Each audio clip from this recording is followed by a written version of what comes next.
Good afternoon. It's Monday, April 3rd, 2017. For All Western New York News and Radio, I'm Scott Leffler. A chance of rain this afternoon with a high near 65, rain and possibly a thunderstorm overnight with a low around 54. Tomorrow, showers are likely with a high near 59. What's in the news? The folks at Common Cause New York are upset over the late state budget, but even more upset with its secretive process. Executive Director Susan Lerner called for open leaders meetings where people can learn to understand the negotiation process that's holding up the $150 billion budget.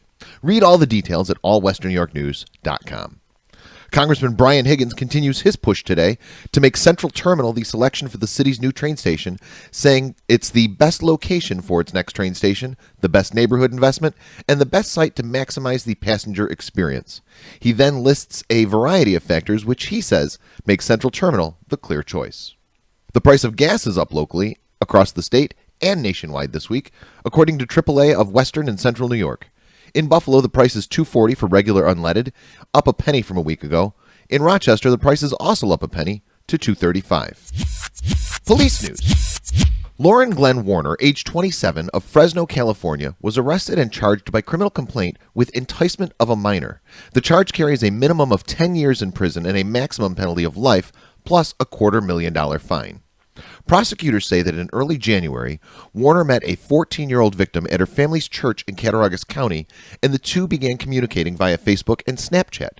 The pair ended up having sex, according to the 14-year-old. Warner recently pled guilty to charges of second-degree rape and endangering the welfare of a minor. He's scheduled to be sentenced on those charges June 12th.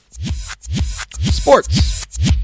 Buffalo Sabres fans had just 3 more chances this season to watch their team win at home. Now they have just 2. The Sabres gave up a pair of third-period goals to Anders Lee in a 4-2 loss to the New York Islanders.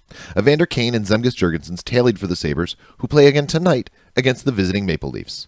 The Sabres' final home game is Wednesday when the Montreal Canadiens come to town. The University at Buffalo is reducing the number of its intercollegiate athletics programs by 4, effective at the end of the spring 2017 season. Affected teams are men's baseball, men's soccer, men's swimming and diving, and women's rowing. This brings UB's total sports sponsorship from 20 to 16 teams. The university cites a lack of resources to field and support 20 teams. Those on scholarship will continue to receive their scholarships, while athletes are welcome to transfer to other institutions if they choose.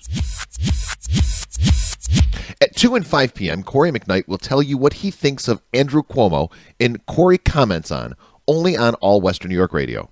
Spoiler, it's not good. We'll podcast the show after the 5 p.m. news. Don't miss Here's the Thing with me, Scott Leffler, at 8 p.m. We'll podcast that too, just in case you do miss it. But don't miss it. It'll be fun. Other All Western New York news and radio features include Greg Burt's Heard in Western New York, which posted this morning. As always, Greg highlights the 10 shows you don't want to miss. And Joe Palmetier's The Ether, which we posted last night. Joe does a Q&A with Wayo Radio's Mike Yates. Okay, that's the news. For All Western New York News and Radio, I'm Scott Leffler. See you soon.